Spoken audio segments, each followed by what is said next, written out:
interesting.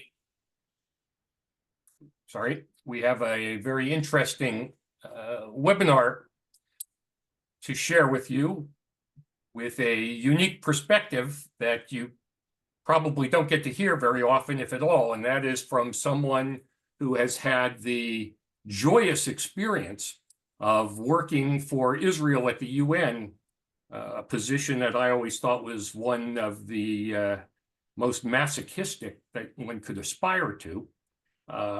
But it's also can be very rewarding to be able to defend Israel against pretty much the entire world. And we're fortunate that the deputy director of ACE was a member of the Israeli Ministry of Foreign Affairs working in the mission to the UN and has some very interesting insights into what the UN is all about, how Israelis go about trying to present the case for the state of Israel against great odds, and to make difference in sometimes small ways that you don't always see. And so let me turn things over to Or, and I'll let him introduce himself and carry on. And as I say, as you have any questions, feel free to put them in the chat box, and we'll try to get to as many as we can at the end of the presentation. Or, take it away. Thank you, Dr. Bard, for this kind introduction. It's a real privilege of being here. Thank you, and once again, everybody, for joining us this evening. I suspect, as Dr. Bard just mentioned, that at least some of you are preparing yourselves both physically and mentally for Passover, and I appreciate your commitment being here. Of course, Happy Easter or any other holiday commemorated by anybody else joining us here tonight. So just before we begin, while more people are entering, I would like to start this presentation with something interactive so we can learn about our audience a little bit. I invite everybody that can to participate in a brief exercise that I prepared. If you will look at your chat box, you will find the link that starts with menti.com. Within it, there is a question. And the question is, what comes to mind when you think of Israel and the United Nations? And it would be great if we can get some responses so we can get an idea of what's your first association to Israel and the UN. So please enter the link that is in the chat box. And please submit your word or two away so we can get a cloud of words.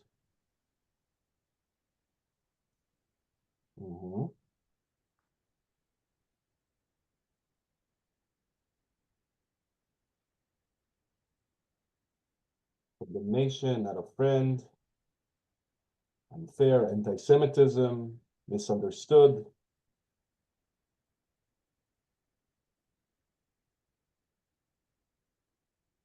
Anti-Israel, bias.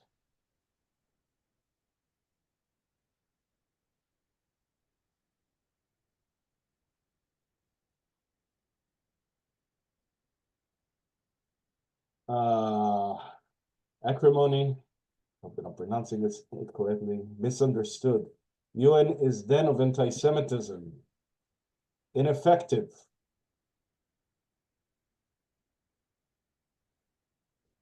Muslim hostility. Anybody else?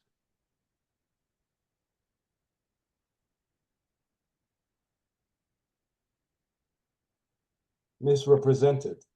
Very much aligns with misunderstood, which is another term that we just saw. We'll give it a few more seconds.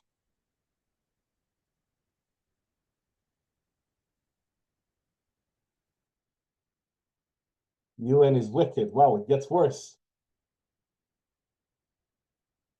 It gets worse. All right, so I think that we got a fair feel of some of the sentiments of our audience here today. Ostracized. it's very clear that your association of Israel and the UN are, to put it kindly, not very positive, and to some extent, rightfully so. And I just want to highlight something that is very important. And I will now start my presentation. You can all see it. All right. So let's begin. When I asked about your first association with Israel's relations with the UN, it is no surprise that many associations are negative due to the political, conflict-oriented aspect that characterize Israel's engagement with the UN system. These days, it's quite easy to subscribe to that, unfortunately. However, a lesser-known aspect is that on the day-to-day, Israel constructively participates in many UN bodies. Today, I aim to illuminate this as well as the significant challenges Israel encounters. In my presentation, I will outline the history and general framework of the UN, then explore some of Israel's engagement with the international organization from the perspective of my work. As Mitchell mentioned, I had the privilege of working at the Israeli mission to the UN for 4 years between 2020 to 2024. And I'll be more than happy to share some of my experiences, my personal experiences and professional here tonight. So it's very nice to meet you all. Allow me to introduce myself. My name is Ol Shaked. I'm the Deputy Director of Jewish Virtual Library, and I'm also the former Advisor for Human Rights and Elections Officer at Israel's Permanent Mission to the UN, in which, as I mentioned, I served for 4 years. I came to the UN to represent my country because I believe that Israel has a place in the community of nations, and that Israel, as a thriving democracy, can share its policies and innovations to make the world a better place. I believe that at its best, the international community can take a lot from what Israel has to offer. I still believe that to this day. When joining the mission, I was well aware of Israel's challenges at the UN. However, in discussions with my would-be superior before I joined, I was told that much of my work would focus on promoting Israel for what it is in the human rights sphere, rather than consistently arguing for what it is not, which I believe is equally significant. Furthermore, just for context, the start of my tour of duty coincided with the announcement of what would become the Abraham Accords, the recognition of Israel by 4 Arab countries in 2020. I'm sure that many of you know who they are: the UAE, Bahrain, Sudan, and Morocco. And that allowed me to embrace a sense of optimism during a time dedicated to fostering peace in the region. So I was actually quite happy not being focused on the UN's institutional challenges with Israel on a daily basis, at least. But before I really get to that, let's before we dive into my work, let's review the history and overview of the UN and Israel's admission to it. And just like Dr. Bart said, please use the chat box to ask questions. I'll be more than happy to answer any of your questions, time permitting, at the end of this presentation. So please do use the chat box in order to ask all of your questions. Dr. Bard will compile them and present them to me at the end of my presentation. Let's begin. The history of the UN. In 1945, following the tremendous loss and destruction inflicted by World War II on the world, combined with the League of Nations' failure to prevent such a conflict, it became crucial for the global community to establish a new multilateral platform. The hope was that this platform would enable nations to communicate and exchange ideas and practices in a collective effort to make each country and the world more peaceful, more free, and more prosperous. Now, initially, the UN member states comprised of the victors of World War II and their allies, but over the 80 years of the UN's existence, nearly all sovereign nations have received representation and have been admitted as member states of the organization. Among the first, by the way, was, surprise, surprise, Israel, which joined on March 4th, 1949, with a vote of 9-1. Egypt objected. Those that know the context of the times know that it's not very surprising. Here you see in the pictures for all of you history nerds, that is the day that Israel was admitted. You see on the left picture, Abba Iban at the center, Moshe Sharet to his right. I believe that it's Chaim Weizmann on the top left, on the left picture. And you see those same figures lifting up the flag on the picture on the right. Again, that took place on the day that Israel was admitted in 1949. One of the reasons Israel is considered a founding member is exactly because many countries, including countries in the Middle East, by the way, have received independence and their membership at the UN after Israel was established. And some people don't know that or don't recognize that. And I think that's very important to note as well. So as a result of being a member state, the Israeli mission, of which I was a member, has been operating in New York for almost the entirety of the UN and Israel's existence. Now let's talk about the very complicated organizational chart of the UN. The UN system includes 6 principal bodies or organs. The General Assembly, the central organ in which all member states receive representation, the Security Council, the 15-member body, which deals with threats to peace and security, the Economic and Social Council, or ECOSOC, which deals with social and economic affairs, the now defunct Trusteeship Council, a body in charge of UN-administered territories, which suspended its operations back in November 1994, a month after the independence of Palau, the last remaining United Nations trust territory. The International Court of Justice, the legal body in which countries can essentially sue each other for different disputes. Of course, in the context of the news and the war, we heard quite a bit about that body. I will touch upon it a bit later. And the United Nations Secretariat, the procedural body which runs UN operations from a procedural and an administrative level. There are all sorts of, let's say, UN clerks and officers that are running the different proceedings, the meetings, and so forth. In addition to these UN organs are specialized agencies and related organizations, subsidiary bodies such as research and training institutes and other entities. Some of these organizations, by the way, existed before the founding of the United Nations and were inherited from the League of Nations after its dissolution.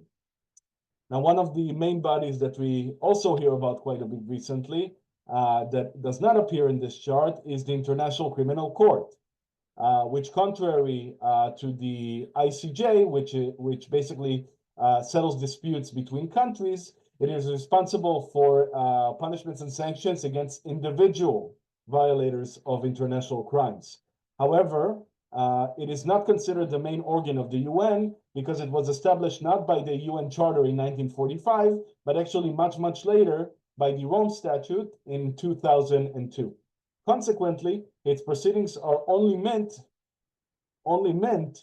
to be legally binding on signatories of the Rome Statute. We'll touch upon this also a bit later on. Now let's talk a bit about the General Assembly. Again, we're talking about a very complicated chart.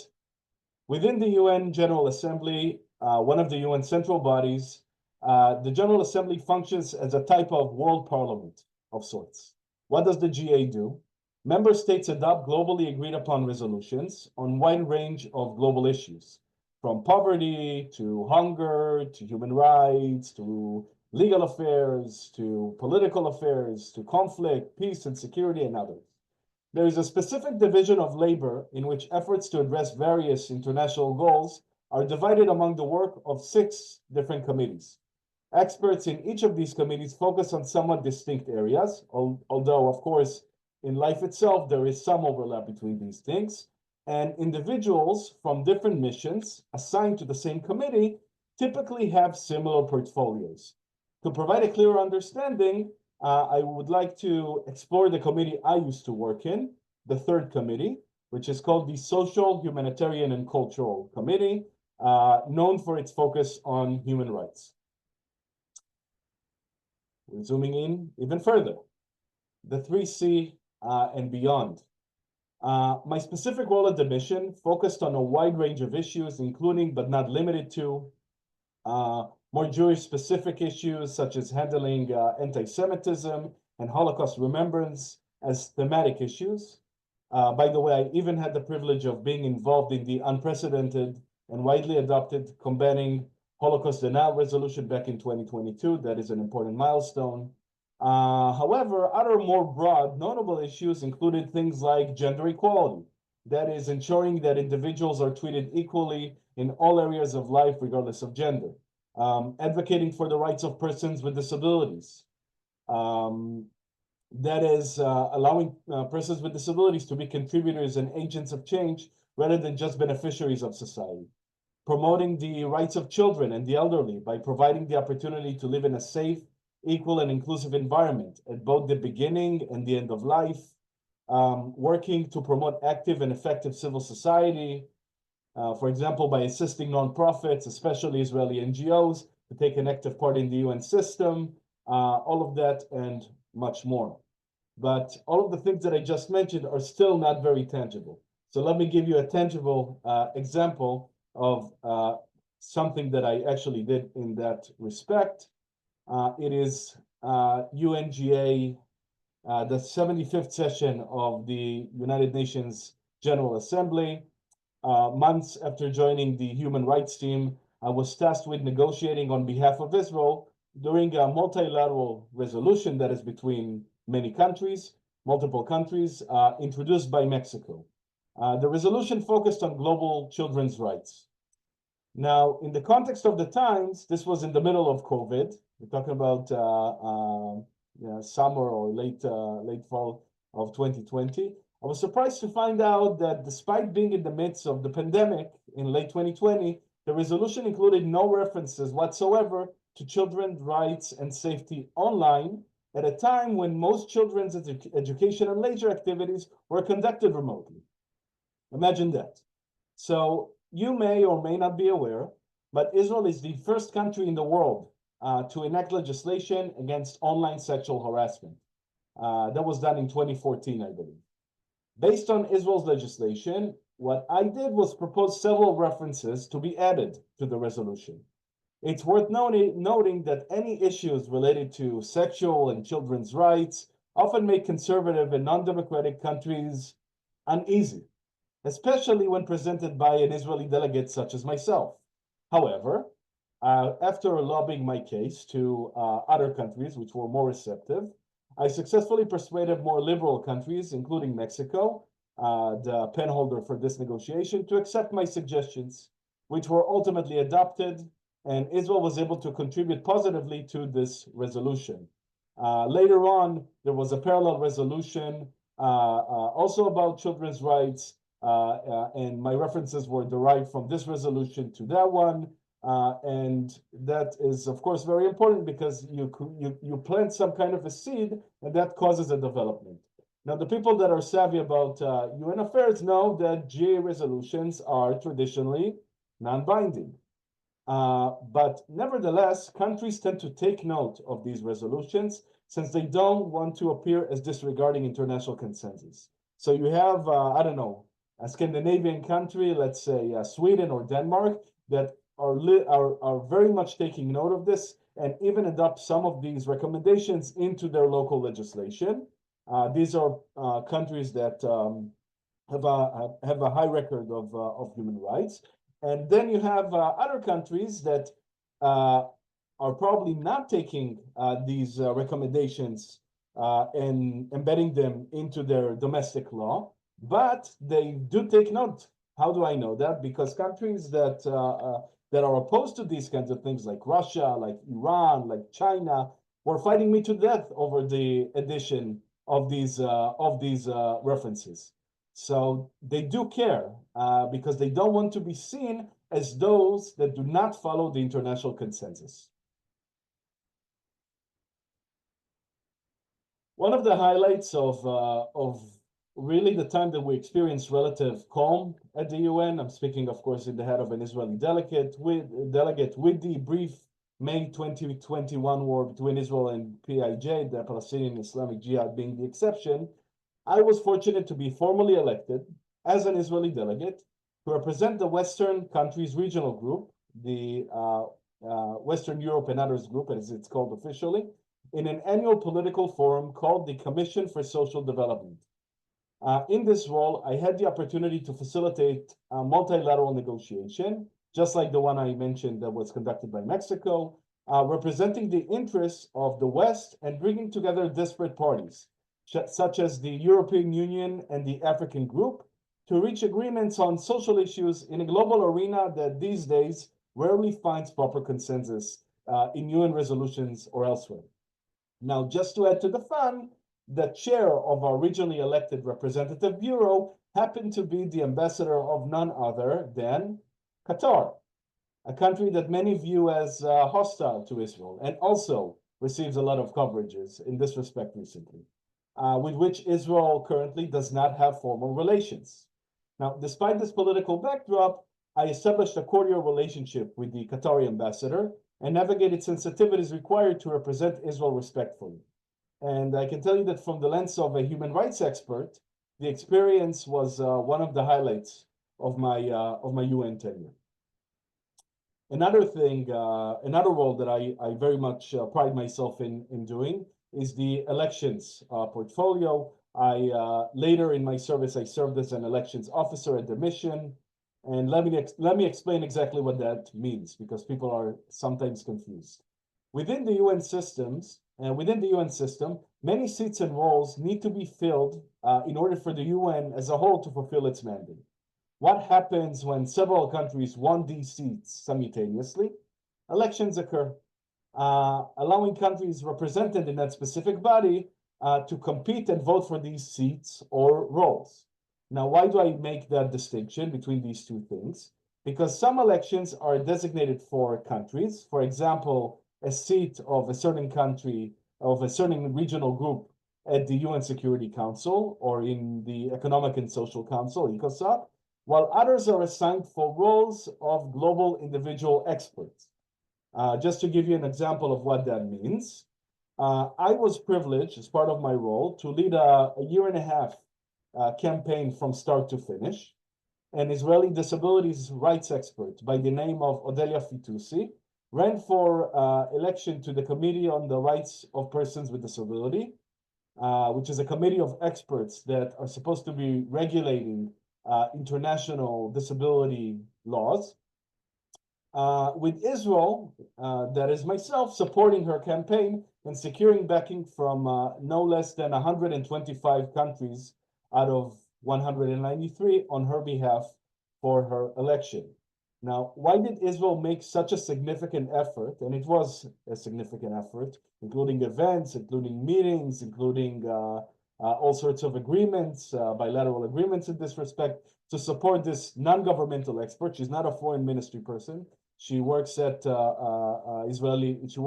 various Israeli nonprofits, because the more Israelis participate in the UN system, the better we can showcase Israel as a global leader in certain areas of expertise. In this case, disability rights.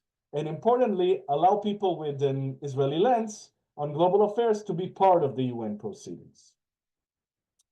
So these were my primary roles at the UN for most of my tenure, with periodic exceptions such as gatherings related to the 2001 infamous Durban conference, an allegedly anti-racism event that actually turned into a vile anti-Israel and some would argue anti-Semitic chaos. And another example is the annual presentation of reports by the infamous Commission of Inquiry Against Israel, a body consisting of essentially anti-Semites. I was fortunate, really fortunate, not to confront anti-Israel politicization, excuse my stutter, on a daily basis, which is a privilege because I later realized that some of my colleagues at other committees didn't have that kind of privilege. However, October 7th comes in and everything significantly changes. Now, for all our listeners here today, October 7th, 2023 is a date forever etched in my memory. Needless to say, everybody at the mission, just like the Jewish world, just like Israel, was in complete shock, trying to grasp what was happening, as it never happened before. And we had an emergency meeting to start digesting the unfolding events at the mission. After the attacks, Israeli security barred us from going to the UN without a security detail. This is how much danger it was perceived that we are confronted with. And even in private settings, by the way, our families weren't allowed to attend places with large Jewish gatherings for 2 months. If I wanted to go to shul, security did not bar me. They did not allow me, and they barred me from doing so. But unfortunately, that was just the beginning of our troubles in the context of October 7th and in the context of the UN as well. I'm going to share an example of what would become my daily norm during this period of time. Here is a video of an intervention that I made shortly after October 7th.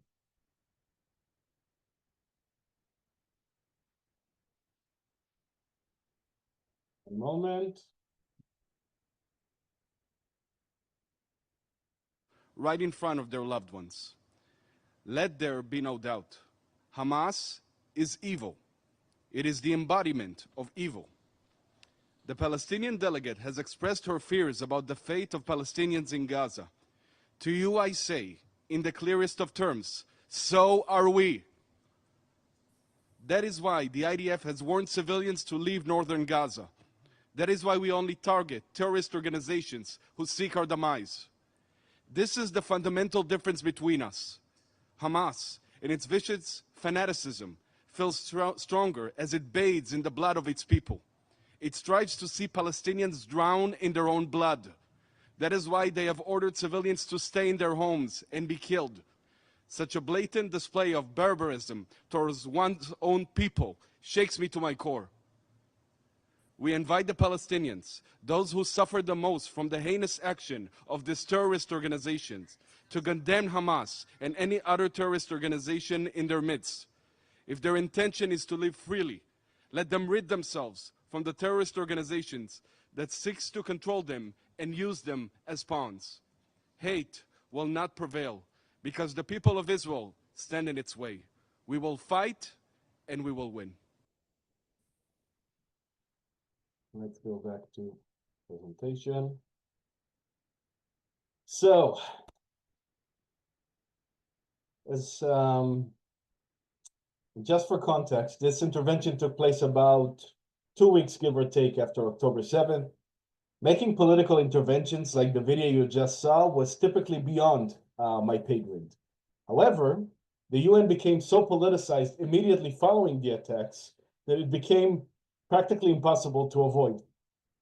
Israel faced delegitimization in nearly every UN forum, and my committee was a particularly easy target for exploitation. I was actually engaged in another intervention regarding UNRWA's education system, UNRWA's flawed education system for that matter, that day, and was on my way out of the UN when my superior rushed me back into the room. She provided me with concepts for what would become the ROR, or right of reply. That is the intervention that I just made, basically responding to the Palestinian delegate that I referred to at the beginning, which was ultimately delivered just minutes later. And I shared this moment with you just to give you a feel of the type of energy and the hectic nature that characterized those times, being an Israeli delegate at the time. Now, it's important to mention a few more notable examples of things that transpired during this time. In the very first, and one important thing to note here is that some of these things have received public attention and were reported in the media, but many other things did not. And I want to share some things from my personal experience as well. So first and foremost, the UN leadership's response was, to put it slightly, very lacking. And to put it less slightly, much worse than that. Because in the very first humanitarian discussion on the war, Secretary General Antonio Guterres suggested a moral equivalency between Hamas's brutality and Israel's actions by blaming Israel's, and I quote, choking occupation. We're not talking about a year and a half into the war. We're talking about like a week and a half after this transpired, undermining Israel's self-defense and overlooking Gaza's absence of Israeli military or civilian presence since 2005. Hamas's attack on October 7th, which resulted in, as many of you know, 1,200 deaths and 251 kidnappings, was leveraged to isolate Israel diplomatically as well. Countries like Iran and Venezuela openly justified the assault as a reaction to Israel's, quote, 75-year occupation. 75-year occupation, not since 67, or in simple terms, the Jewish state's very existence. During the J session, dictatorships exploited UN General Assembly discussions, the J was in session at the time, on unrelated topics to accuse Israel, attempting to amplify Hamas's narrative and distract from Hamas's horrible crimes, which is crazy because they took a lot of bandwidth from what was supposed to be professional discussions just to politicize the environment and take all of the time to actually discuss other significant world issues. UN organizations and agencies like UN Women, this is a more known story, delayed condemning Hamas's violence. And when I say violence, I mean the raping and maiming of countless Israeli and other women. And then, after they did condemn Hamas, 2 months later, in a very moderate way, they then framed it within the context of Palestinian suffering, referring to the moral equivalency that we discussed earlier. So-called UN independent, and we can touch upon that a bit later, experts, including the anti-Semitic Hamas-supporting activist Francesca Albanese, whose mandate, by the way, was renewed despite multiple appeals just this past Friday, made baseless accusations against Israel that are too abhorrent to even repeat. I would not like to honor her by repeating a lot of the things, but you can probably get a general idea on what she was referring to when we talk about severe anti-Zionism. One of the biggest farces at the time, this is a less known fact, was when a retiring UN official, a senior UN official, not a diplomat, but an official of the UN system itself, a human rights office director by the name of Craig McIver, publicly issued a letter condemning Israel and essentially calling for its dissolution, calling it a colonial entity that should be dissolved. This letter, expressing such extremist views, was publicly endorsed and shared by representatives of countries such as Jordan and Egypt in communication channels.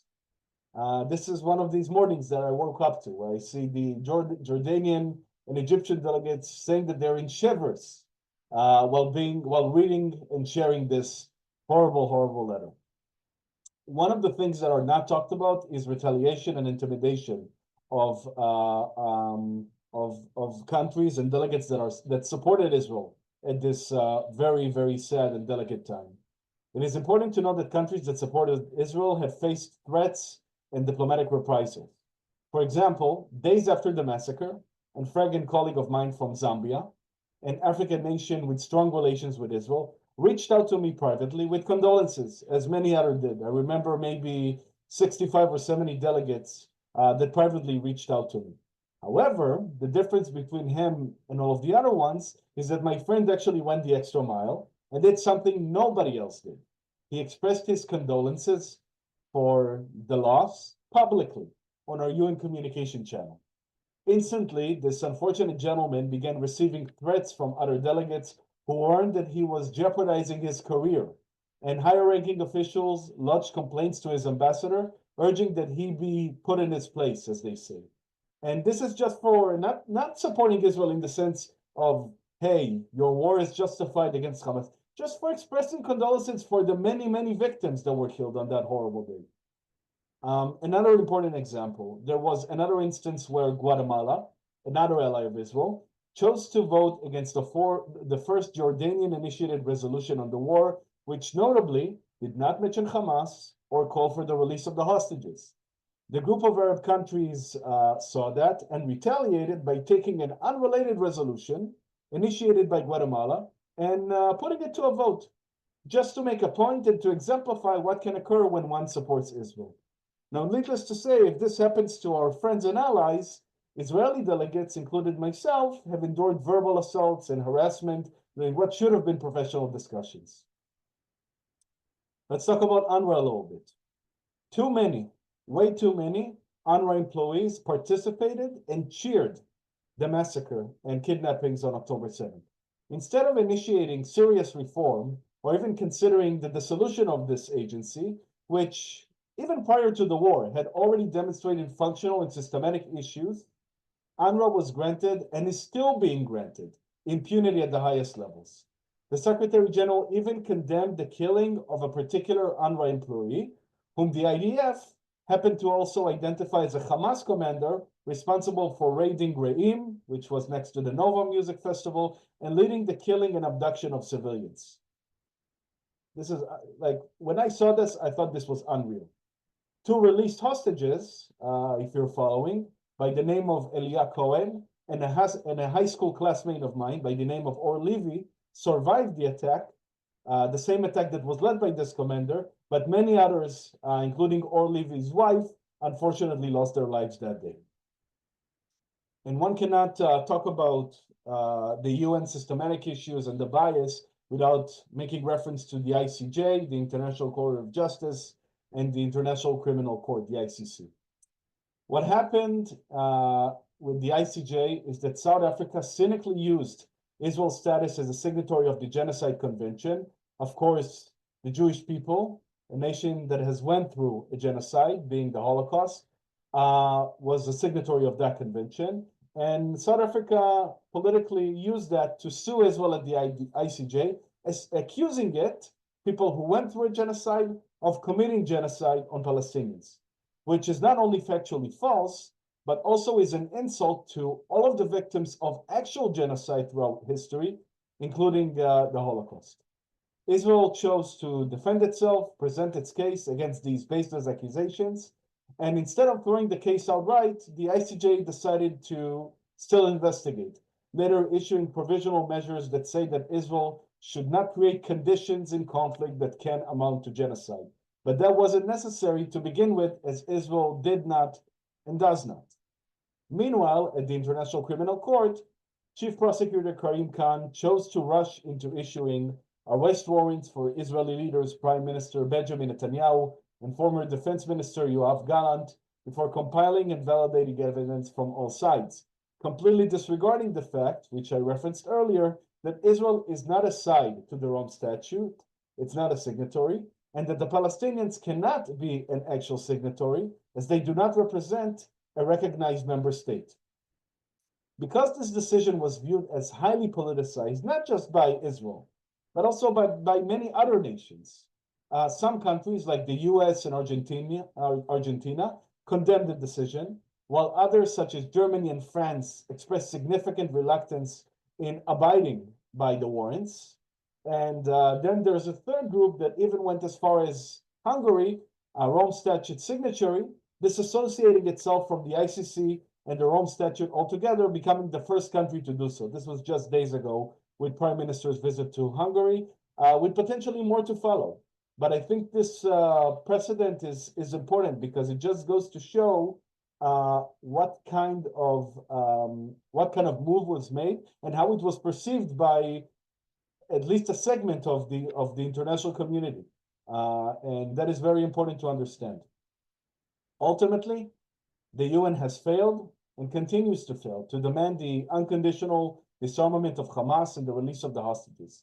Instead, it almost solely blames Israel for the war that was imposed on the country and amplifies Hamas's narrative by not calling for the obvious, which is a ceasefire that is contingent upon the unilateral release of the hostages.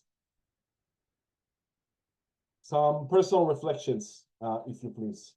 While most of my time at the UN, as we saw at the beginning, was characterized by constructive engagement with the UN system and the development of significant relationships with diplomats from around the world, it became virtually impossible to ignore the heavy bias and politicization of the UN against Israel after October 7th, as my role at the mission, as you saw, and my place as a UN delegate drastically changed. Where I once felt respected, the latter part of my service left me feeling, for a lack of a better term, a diplomatic outcast. From hosting Shabbat dinners and Jewish holiday events with dozens of diplomats, I transitioned to mainly interacting with my Jewish and Israeli colleagues, both professionally and personally. And if it wasn't clear before, October 7th made it even more evident that the UN can and must do better. There can't be a reality in which Israel and its leaders, taking into account their flaws, because they're not perfect people, and Israel is not a perfect country, just like any other country, and just like any other leader. There can't be a reality in which they are targeted and demonized in such a blatant and disproportionate manner, while champions, quote, of human rights, like Iran, Syria, North Korea, Cuba, and others, receive impunity and are treated as equals, and sometimes even more than that. And as far as the disproportionate focus on Israel, the reality is that more attention is directed toward Israel. Less attention is given to human rights abuses and atrocities occurring in other parts of the world. For instance, reports have emerged recently that thousands of minorities were massacred in Syria under the new regime of the allegedly former, Al-Qaeda/ISIS affiliate, Abu Muhammad al-Jolani, or in his Western rebrand name, Ahmed al-Shara. Not only was Syria's regime not condemned, but its new Islamist regime was also essentially welcomed with open arms by both the UN Secretary General and the ICC's chief prosecutor, who met with al-Jolani. Both of them met them in separate occasions earlier this year. And in the current situation, you don't have to be a genius to realize that these victims will never receive any justice. And what can be done here? And this is my call to you. It is up to good faith actors in the West and beyond to reset the tone at the UN. They should confront negative political influences where they arise and actively advocate for human rights and fundamental freedoms as the UN originally envisioned. Israel should be an integral part of this effort, but it cannot do it by itself. This means holding countries accountable and ensuring that the right actors chair the committees of the UN. This is my elections hat speaking. There cannot be a reality in which, for example, Saudi Arabia, a country known for its abysmal treatment of women, is appointed to chair the UN's Commission on the Status of Women, or Iran holds a seat at the UN's Disarmament Commission despite its ongoing nuclear ambitions and violations of UN resolutions restricting its development of ballistic missiles. But that is precisely what's happening right now. And there are many, many more examples. As Hillel Neuer from UN Watch stated, the inmates are running the asylum, as they say. And this is another way these kinds of countries avoid scrutiny on those very human rights issues. And I encourage each and every one of you to lobby your government. I know that there's a diverse audience here tonight, to do better in this respect for the sake of human rights. For the sake of human rights, not just for Israel, for the sake of human rights as a whole, and combating this kind of politicization and impunity. I hope that through this presentation tonight, I was able to provide you with a personal perspective on the inner workings of the UN system, highlighting both the adverse aspects and some of the positive elements. At its best, the global community should treat Israel with respect, and the future of this organization will depend on whether the nations within it can counter negative influences among its members and within the UN framework to eliminate bias against Israel and deliver international justice impartially. Only time will tell. Regardless, I would like to emphasize that during my time there, from the period of the Abraham Accords, and especially after October 7th, I was incredibly proud to serve and represent my country. No condemnation from the Secretary General, no General Assembly resolution, Human Rights Council resolution, Commission of Inquiry report, ICJ claim, or even an International Criminal Court arrest warrant can alter the very simple fact that Israel is a democracy that upholds international law and is doing what is necessary to protect its people following the largest massacre of Jews since the Holocaust. No external interference can or should ever change that. And as I said, we will fight and we will win. Am Yisrael Chaim. Over to you, Mitchell. Very good. Thank you very much for that presentation, Or. It's very unusual to be able to hear sort of the inside scoop of what's actually going on at the UN and how Israel reacts to the various opposition it faces in almost every turn, and how you can have small victories here and there. I'd like to open things up for questions if you put them in the chat box. I'll try to get to as many as we can. One question that came up is, what would be the repercussions for Israel if funding, I assume this meant US funding for the United Nations, was discontinued? Funding for the UN, you mean? Yes. Well, it is no secret that the US is a significant contributor to UN operations. The reason that it is so is because there is something to be said about the proportional GDP, or the relative GDP of the US versus other countries. As you know, in the Trump era, the President of the United States is not very happy about the prospect of the US funding the vast majority of international operations of any kind, and specifically of the UN. Basically, what would happen?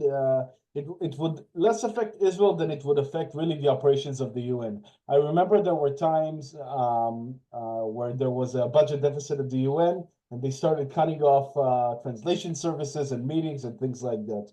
But I think that at the end of the day, since the adverse political negative effects against Israel are operating by countries that do fund all sorts of operations within the UN, I am not convinced that defunding the UN would actually hit the goal. It would actually hit a lot of other operations, but who knows? I mean, listen, this hasn't been tried in the magnitude that we're talking about in the context of this question.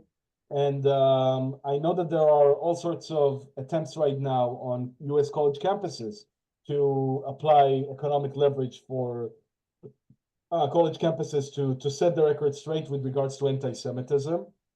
Maybe this is something that will be trialed and implemented by the US. And maybe this is something that can cause some kind of an effect. But it's important to note that regardless of how much the US funds these operations, oftentimes in the political arena, and this is something that has been trialed as it pertains to funding for UNRWA and funding for the Palestinian Authority, whenever the US withdraws certain funding, then other countries, the European Union and others, rush to basically cover at least some of these costs. So it's just something that hasn't been done in the UN before. I don't know if this is an effective tool for the UN to change its ways, but if this is something that the Trump administration would be willing to try in order to try to mitigate a lot of these negative effects, I'm personally not against using these measures. I think that at the end of the day, correction of the UN's proceedings and conduct would be a win, not just for Israel, but for international justice in general as well. The question actually was about Israel's contributions to the UN. Does Israel even give money to support the UN? Yes. Israel does give money to selected bodies. I know that, for example, Israel has contributed to UN Women up until significantly, by the way, up until the beginning of the war, where Israel cut, I believe, the most, if not all, of its funding to agencies that relate to UN Women, to entities that are affiliated by UN Women, rather. And at the end of the day, we're such a small country, and the financial contributions of Israel are marginal. So even if Israel cuts everything and decides that it doesn't want to contribute 1 shekel or $1 to UN operations, I mean, it's not going to cause the effect. The US, on the other hand, is a different story, as I said. Why hasn't Israel enforced the closure of UNRWA in Jerusalem? There were stories in the press today, yesterday, I guess, about them continuing their operations. So this I want to touch upon it and bring some context to this group. A few months ago, following the very gross misconduct of UNRWA, when its operatives essentially infiltrated Israel or was an accomplice in some respect to the October 7th massacre. By the way, some hostages reported being held in UNRWA facilities. There was a certain hostage that said that that she was held by an UNRWA teacher. This is after October 7th, right? So Israel decided to do something it reserved itself from doing from basically 1967, despite the many flaws about UNRWA's education system and so forth. And it adopted a couple of laws that basically says that no officials, no Israeli officials should have any contact with UNRWA officials, and that all of the representation of UNRWA in Israel proper, that includes from the Israeli lens, of course, East Jerusalem as well. All of the operations should be closed. And what happened in effect, the idea was that the Jerusalem municipality was supposed to substitute the services that are given by the Jerusalem office of UNRWA. By the way, as a student, I used to go pass it as a student of the Hebrew University. We're not talking about a distance place, but something very much in the central civil proximity in Jerusalem, at least for the students.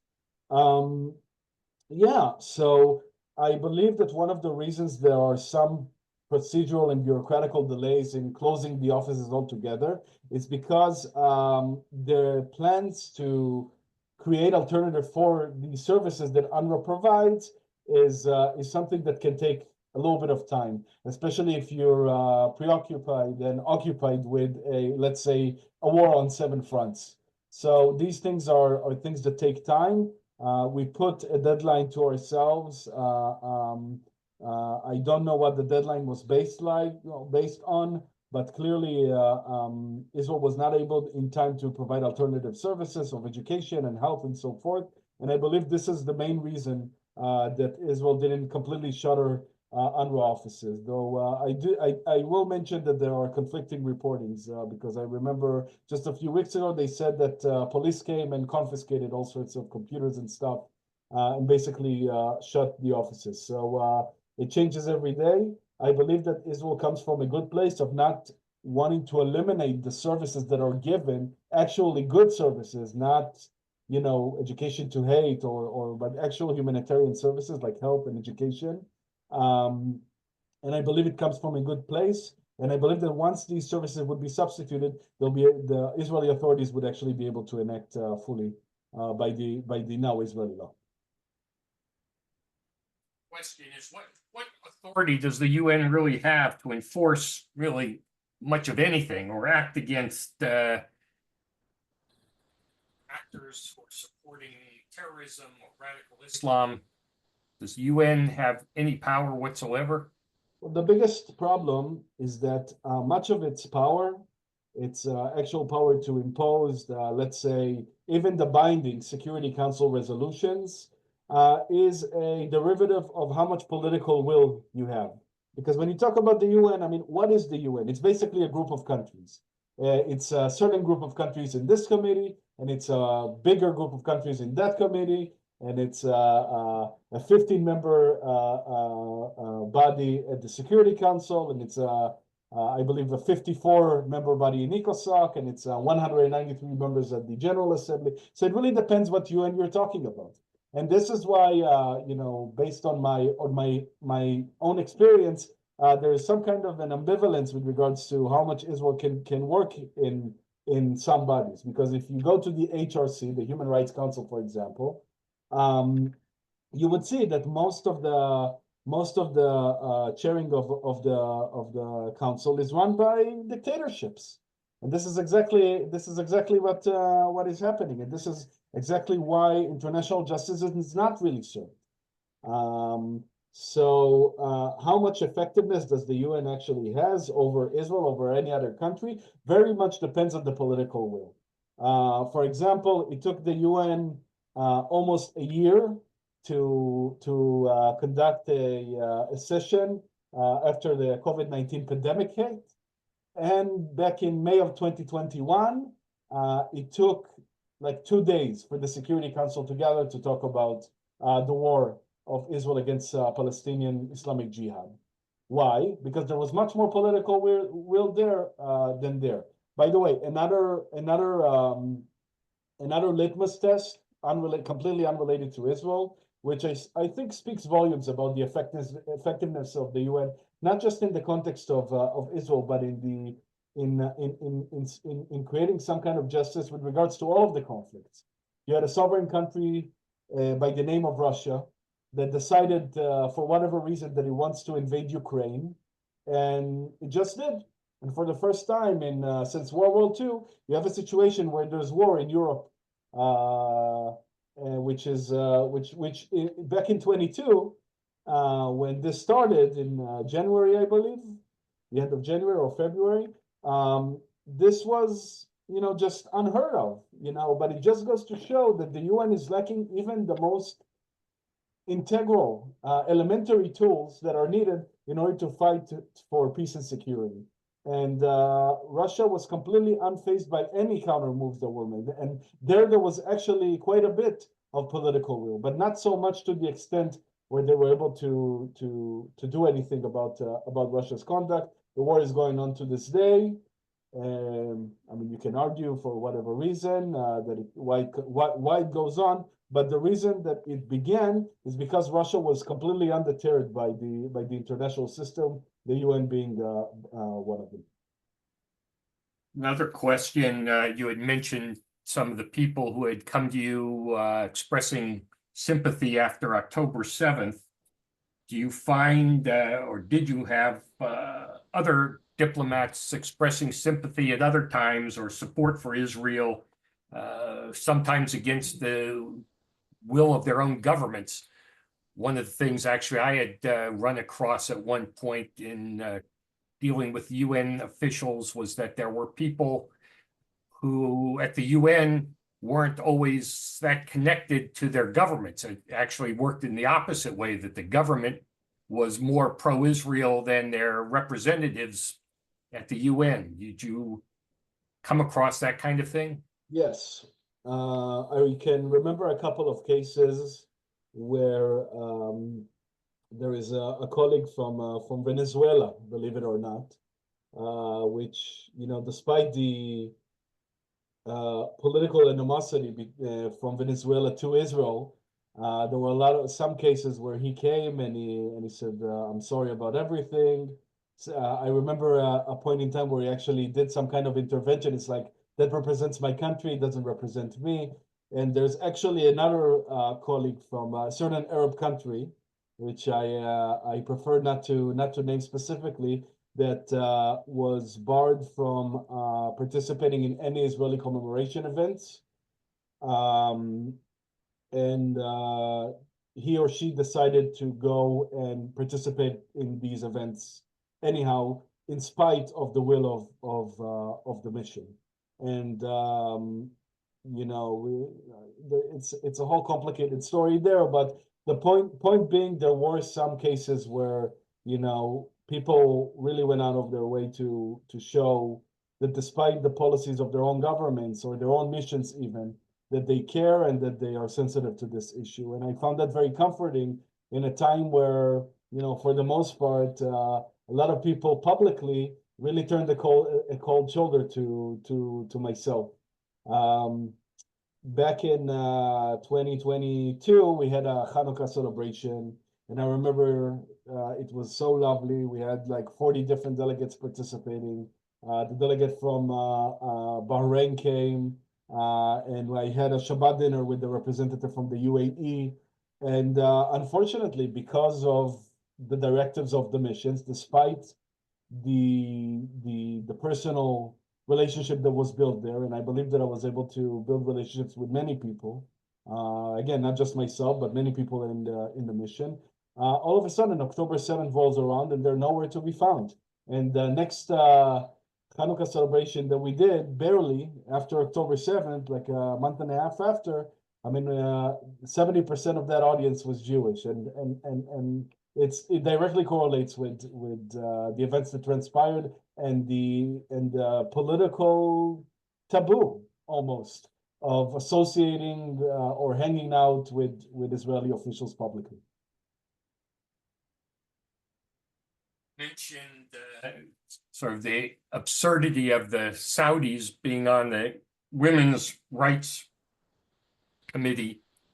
Is there anything that the United States or anyone can really do about preventing some of the world's biggest abusers being on the committees where they're most known for abuse?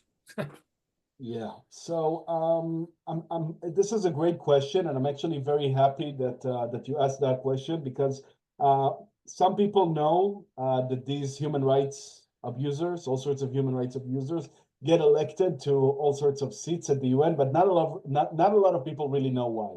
And please allow me to explain how that happens procedurally. So a few things are happening in the dynamics of the UN that contribute to this kind of result. First of all, there is a culture in which countries, instead of competing against each other, and they just basically rotate, and they say, hey, last year it was, I don't know, Cyprus in the Asia Pacific region that was part of the Human Rights Council. Yeah, sure. Qatar and Cyprus can compete against each other. By the way, the Asia Pacific group is probably one of the most diverse, and this just gives you an idea of how diverse that group really is. So Qatar and Cyprus, again, this just for the sake of the academic example, they say, okay, we can compete against each other, and one of us will serve for 2 years. But if we go and rotate, Cyprus can serve in the first year, and Qatar can serve in the second year, and there's no competition, and they just get elected by just by proxy of not having any competition. So that happens frequently, especially as it comes when it comes to the major bodies like the Human Rights Council, like ECOSOC, like the Security Council. There is rotation sometimes that is being coordinated decades in advance, decades in advance. If a country were to register now, in 25, 30 years maybe, they'll get a chance to be part of the rotation for the Security Council. So that gives you an idea of the depth of why this happens. Another reason for that is that there is a political mechanism in which countries basically trade supports. What do I mean by that? Say there is an election. A country says, hey, I want this seat at the Security Council, and you want that seat at the Human Rights Council. I will give you my vote for the Security Council, and you will give me your vote for the Human Rights Council. So when you have a reciprocal system like that, along with regional support, let's say of the Arab bloc, of the G77, which is the group of developing countries, when you have these kinds of dynamics, the chances that a certain country would be elected by the base of merit is completely marginal. I can count all of the things that I just mentioned, and merit would be on the very, very, very bottom of the list. The very, very bottom of the list. And it's unfortunate that it's this way, but this is why we see a lot of these things happen. Now, why do these countries want to be involved in such bodies in the first place? Because you have a situation in which they basically dictate the tone of what they're chairing. Getting back to the example of Saudi Arabia, if they are chairing the Commission on the Status of Women, they get to dictate to some extent what is done procedurally within the commission. And by doing that, it avoids the scrutiny of being a violator of women's rights. And that example can go on and on with the Iran and the Disarmament Committee, with Qatar now joined, by the way, the UN, the Commission on the Status of Women as a member. Cuba serves as in chairing roles of the Human Rights Council. I mean, this the list goes on and on. But the reasons are procedural to the extent that I just mentioned. It's an unfortunate reality. I hope that someday there would be a renewal of many of these mandates that would allow countries to actually be represented by merit and not by these petty politics. But this is the current constellation. Couple of last questions. What do you think about the efforts by the Palestinians to force acceptance of a Palestinian state or recognition of Palestine as a state through the UN? The Palestinian Authority has made it their mission after the failure of the Oslo Accords to basically get unilateral recognition by the international community without needing to directly negotiate with Israel. And that is very problematic because what that basically means is that they can get the recognition as a state while offering nothing in return, not fighting terror, not stop the funding of terrorists in jails, the infamous pay to slay policy, as they call it, not make any territorial concessions, not come to the table and discuss things pragmatically. And this actually significantly hinders the peace process. During the course of the war, there were enough political vectors that allowed the Palestinian delegation at the UN to receive pretty much anything short of a member state of the UN. The only privilege that they don't have, which is a significant one, is the ability to vote and put to a vote UN resolutions. But other than that, I mean, they made a precedent in which, despite the fact that they're still technically an observer state at the UN, along with the Holy See, the Vatican, they pretty much get the visuals of a member state. And I think that is a very, very dangerous precedent. Not just in general, but more specifically in the context of the war, because what happened at October 7th was horrible, was completely horrible. And what happens right now, unfortunately, is because of all sorts of political dynamics, not just in the Middle East, but beyond. You have all sorts of countries that unilaterally recognize a Palestinian state. Just this afternoon, President Macron of France basically said that they're due to unilaterally recognize Palestine in the incoming conference regarding the Middle East conflict that will take place at the UN in June.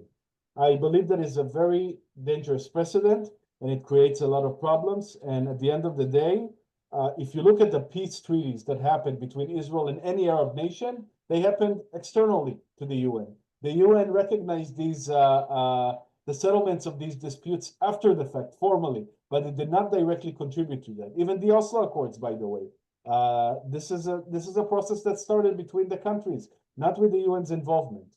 So I would seriously argue or question the effectiveness and the ability of the UN to contribute to the peace process. I think that if there is a peace process, it should happen bilaterally between Israel and the Palestinians with no preconditions. And this is how you contribute to the end of the conflict. You can't have a situation where the Palestinians are stubborn and just by portraying themselves as the victims of every conflict that they endured. And again, admittedly, there are civilian victims to that, but that has to do a lot with the Palestinian leadership, namely Hamas in this conflict, but beyond, with regards to the conduct of the Palestinian Authority to not encourage terrorism. I think that it's very important that there would be an understanding, a world understanding, that the Israelis and the Palestinians, in order to solve the conflict, must negotiate directly, and the Palestinians cannot get prizes after they produce such heinous terrorist attacks, especially October 7th, which is the largest massacre of Jews since the Holocaust. I think it's very important, and unfortunately, we're going in reverse, and countries just feel that they can solve the conflict by recognizing it unilaterally. I think it just gets us further away from recognition and understanding between Israelis and Palestinians. Well, we've gone over time. We scheduled this till 8 o'clock. Maybe next webinar will allot a little more time, but we'll have one last question. I'll leave you with the easiest one, which I'm sure you can answer on one foot, preferably in a sentence or less. Why is the UN so anti-Semitic? Because there are political vectors within it that make it anti-Semitic. There you go. And I want to thank everyone for joining us for the webinar tonight. I put in some links for you. I would hope that you can support us with a donation to allow us to keep doing these kinds of webinars and to continue the work of the Jewish Virtual Library. Hopefully I got you the right link to sign up for our weekly newsletter and follow us on social media where we're becoming more active. Also, look in your mailboxes in the coming days for the notice of our next webinar. I'll be doing one that will be looking at the geography of the Middle East, the whole issue of land for peace, what's the obstacles to peace, and I'll be doing that on 2 feet. Thank you again for all coming, and we look forward to seeing you at the next webinar. Thank you all. Thank you all for coming. And Thank you. Chag Sameach to those celebrating Passover.